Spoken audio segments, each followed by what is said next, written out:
अस्सलाम वालेकुम फ्रेंड्स। आज हम डिस्कस कर रहे हैं nuclear motion of hydrogen atom, जिसमें हम डिस्कस करेंगे energy of reduce mass system, यानी हम फाइंड आउट करेंगे total energy of reduce mass system.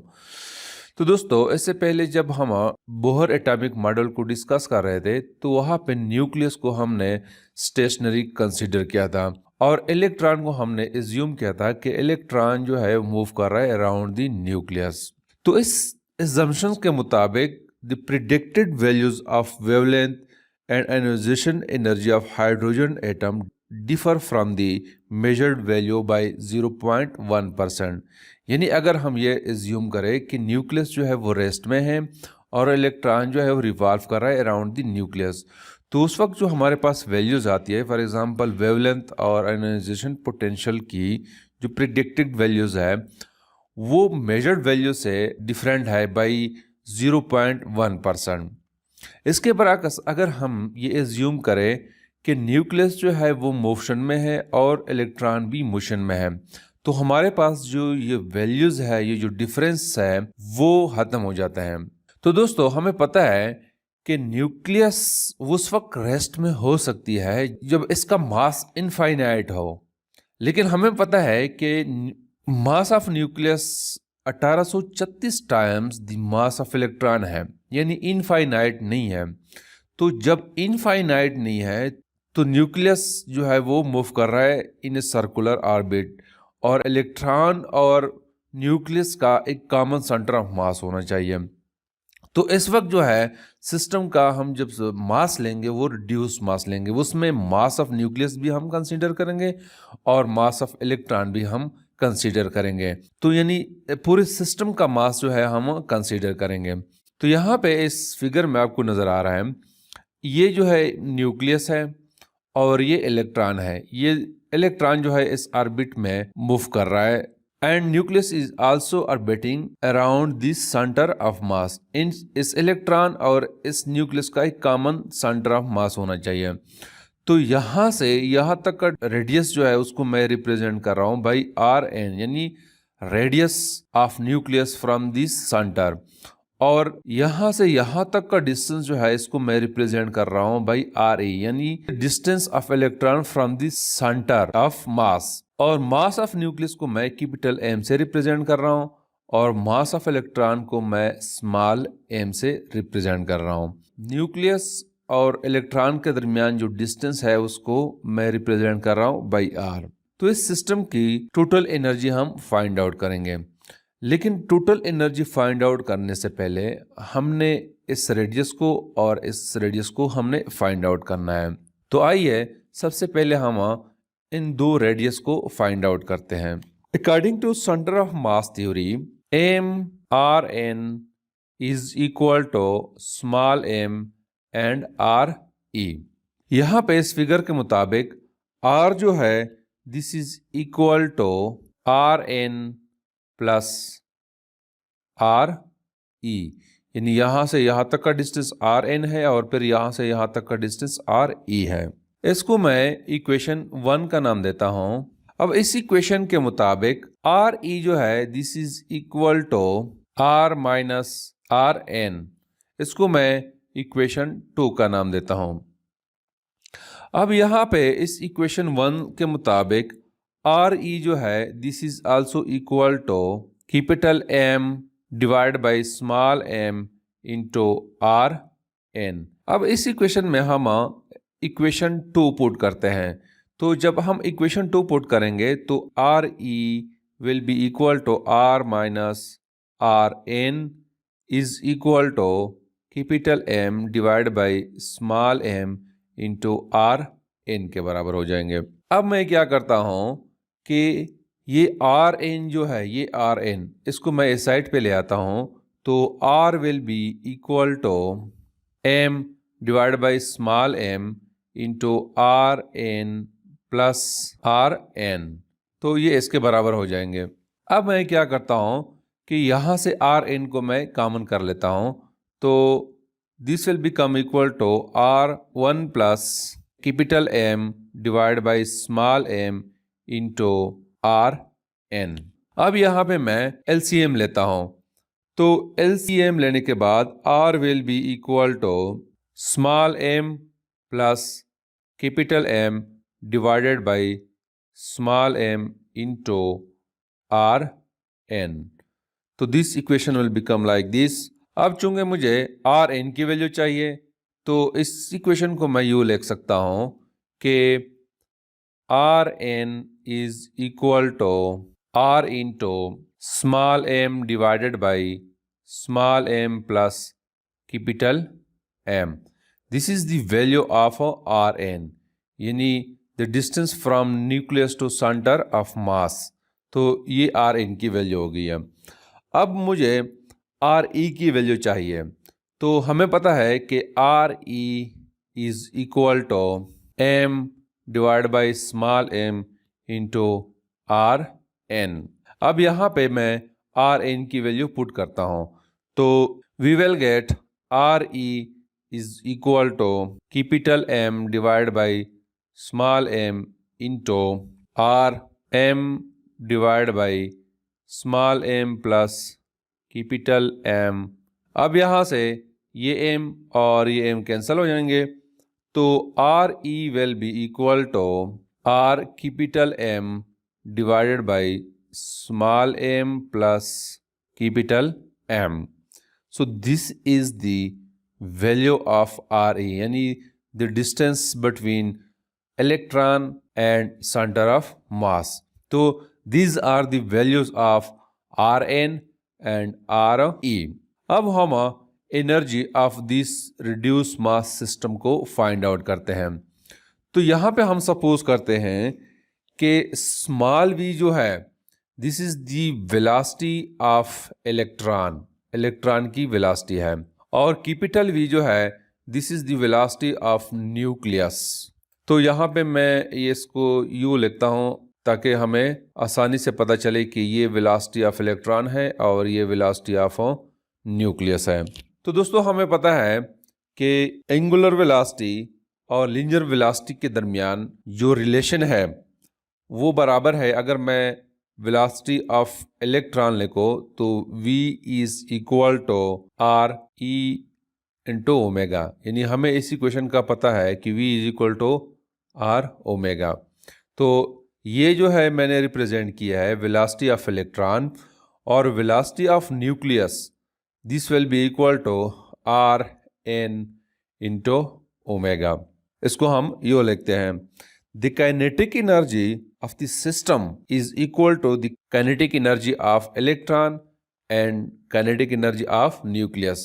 चूंकि दोनों मोशंस में है तो kinetic energy, total kinetic energy will be equal to the some of kinetic energy of electron and kinetic energy of the nucleus. तो इसको हम यूँ लिखते हैं कि total kinetic energy is equal to half m v square, यानी kinetic energy of electron plus half m v square kinetic energy of nucleus. यहाँ पे मैं इस v की वैल्यू पुट करता हूँ, इसकी वैल्यू और इसकी वैल्यू मैं पुट करता हूँ, तो kinetic energy will be equal to half m RE square omega square plus half capital M Rn square omega square. तो ये इसके बराबर हो जाएंगे। अब हमने क्या करना है कि ये Re और Rn की वैल्यूज़ हमने पुट करनी है, वो हमें पता है, हमने यहाँ पे फाइंड आउट की है। ये दो वैल्यूज़ जो है हम यहाँ पे पुट करेंगे।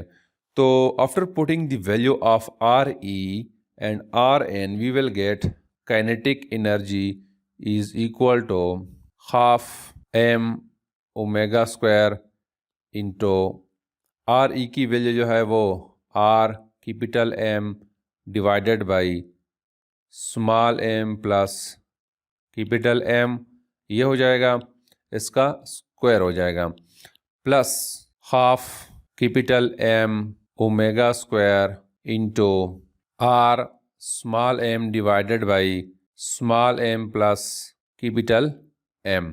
तो ये हो जाएंगे, इसका चूंकि स्क्वायर है तो this will become like this one. अब हम इसको यूँ लिखते हैं कि kinetic energy is equal to half m omega square r square capital M square divided by small m plus capital M का square plus half capital M omega square r square small m square divided by small m plus capital M का square हो जाएगा। अब हम यहाँ से इस equation से half r square omega square को कॉमन कर लेते हैं। तो जब हम इसको कॉमन करेंगे तो kinetic energy will be equal to half r square omega square into small m capital M square divided by small m plus capital M square plus ये हो जाएगा capital M small m square divided by small m plus capital M का square हो जाएगा। तो this will become like this one. अब यहाँ पे हम LCM लेंगे, ये ब्रैकेट के अंदर जो कुछ है इसका LCM लेंगे। तो जब हम LCM लेंगे तो we will get kinetic energy is equal to half r square omega square into m capital M square plus capital M small m square divided by small m plus capital M का square हो जाएगा। तो we will get this one. अब यहाँ से हम bracket के अंदर जो है यहाँ से हम small m and capital M को कॉमन कर लेते हैं। तो जब हम इसको कॉमन करेंगे तो kinetic energy will be equal to half r square omega square into m capital M into capital M plus small m divided by small m plus capital M का स्क्वायर हो जाएगा। अब यहाँ पे ये m प्लस m और ये square ये कैंसिल हो जाएंगे। तो we will get kinetic energy is equal to half r square omega square into small m capital M divided by small m plus capital M। We will get this one. और this is the reduce मास। जब nucleus motion में हो तो system का मास जो है वो इसके बराबर होना चाहिए, और इसको मैं रिप्रेजेंट करता हूँ म्यू से, यानी reduce mass is equal to small m into capital M divide by m plus m। तो this will become like this one. तो ये रिड्यूस मास है।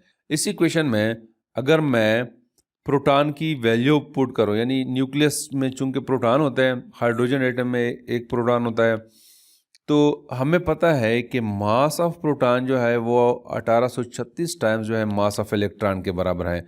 तो यहाँ पे मैं अगर पुट करूँ कि mass of electron into mass of proton जो है वो अगर उसकी वैल्यू मैं पुट करूँ which is equal to this divided by m plus 1836 m, तो हमारे पास रिड्यूस मास की जो वैल्यू आएगी वो हो जाएगी 0.99946 मास ऑफ इलेक्ट्रॉन के।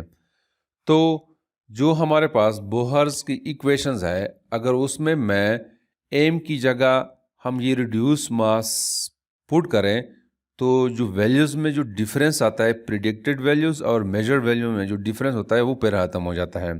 तो this is the reduce mass. अब इस इक्वेशन को मैं यूँ लिखता हूँ कि kinetic energy is equal to half r square omega square into reduce mass. This is the kinetic energy of reduce mass system. अब हमने पोटेंशियल एनर्जी को फाइंड आउट करना है। चूंकि हमें पता है कि total energy of the system जो है वो इक्वल है kinetic energy and potential energy की।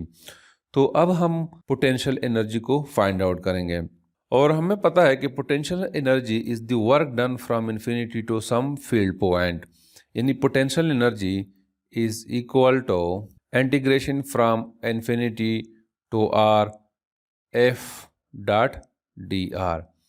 This is the equation for potential energy. अब यहाँ पे F जो है this is the coulomb attractive force है।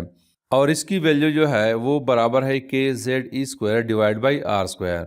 तो इसको हम इस इक्वेशन में पुट करेंगे तो potential energy will be equal to integration from infinity to are के Z E square divided by are square into D R. अब इसको हम इंटीग्रेट करते हैं तो potential energy will be equal to के जेड ई स्क्वायर को हम बाहर निकालते हैं तो minus infinity to are 1/r square into D R. इसको हम इंटीग्रेट करेंगे तो इंटीग्रेशन के बाद हमारे पास आ जाएगा के Z E square into 1/r minus B यहाँ पे आ जाएगा तो we will get this and the limits are from infinity to are. अब हम यहाँ पे ये लिमिट्स पुट करेंगे तो potential energy is equal to minus K Z E square divided by are. This is the potential energy. अब दोस्तों हमें पता है कि इन state of equilibrium the coulomb force become equal to centripetal force. तो हम लिख सकते हैं कि M we square divide by are is equal to के Z E square divide by are, इसके बराबर है। अब इस इक्वेशन में मैं इस m को रिड्यूस मास में रिप्लेस करता हूँ, रिड्यूस मास v को मैं रिप्लेस करता हूँ r ओमेगा से, तो this will become equal to r square omega square divide by r is equal to k z e square divide by r। तो this will become like this one. अब यहाँ पे ये square जो है और ये r कैंसिल हो जाएंगे तो we will gate mu R omega square is equal to के Z E square divide by are. अब चूंकि हमें पता है कि दिस के Z E square divide by are जो है ये पोटेंशियल एनर्जी के बराबर है, तो लिहाजा हम लिख सकते हैं कि potential energy is equal to minus reduce mass R omega square. तो this is the potential energy of the system. अब हमें पता है कि टोटल एनर्जी जो है this is equal to kinetic energy plus potential energy of the system. तो kinetic energy और पोटेंशियल एनर्जी की वैल्यूज हम पुट करते हैं तो we will gate half are square omega square into reduce mass minus reduce mass R omega square. अब दोस्तों यहाँ से फाइनली हमारे पास इक्वेशन आ जाएगी कि total energy is equal to minus R square omega square mu divided by two. So this is the total energy of reduce mass system. इसको हम यूँ भी लिख सकते हैं इस इक्वेशन को कि total energy is equal to minus K Z E square divided by to are. इसको हम यूँ लिख सकते हैं क्योंकि हमें पता है कि म्यू आर ओमेगा स्क्वायर जो है ये बराबर है K Z E square divide by R. तो इसकी जगह जो है अगर मैं ये वैल्यू पुट कर दूँ तो we will get total energy is equal to minus K Z E square divide by two are. This equation gives the total energy of the reduce mass. अब दोस्तों अगर इस इक्वेशन में हम radius of reduce mass put करें जो कि हम नेक्स्ट लेक्चर में इसकी वैल्यू फाइंड आउट करेंगे जो कि इक्वल है r is equal to n square h cut square divided by reduce mass k z e square. तो this is the radius of reduce mass. अब अगर इस वैल्यू को हम यहाँ पे पुट करें तो total energy of reduced mass system will be equal to minus K Z E square divided by two N square H cut square into mu K Z E square. अब इसको हम यूँ लिख सकते हैं कि E is equal to minus mu K square Z square e की power 4 divided by two n square h cut square. So this will be the total energy of reduced mass system. इस equation को अगर हम compare करें with the energy of the system when the nucleus is at rest, तो इसमें आपको small changes नज़र आएंगे. यहाँ पे रिड्यूस मास है, म्यू की जगह एम था, यानी यहाँ पे रिड्यूस मास है. तो this is something about the energy of reduced mass system. Thank you.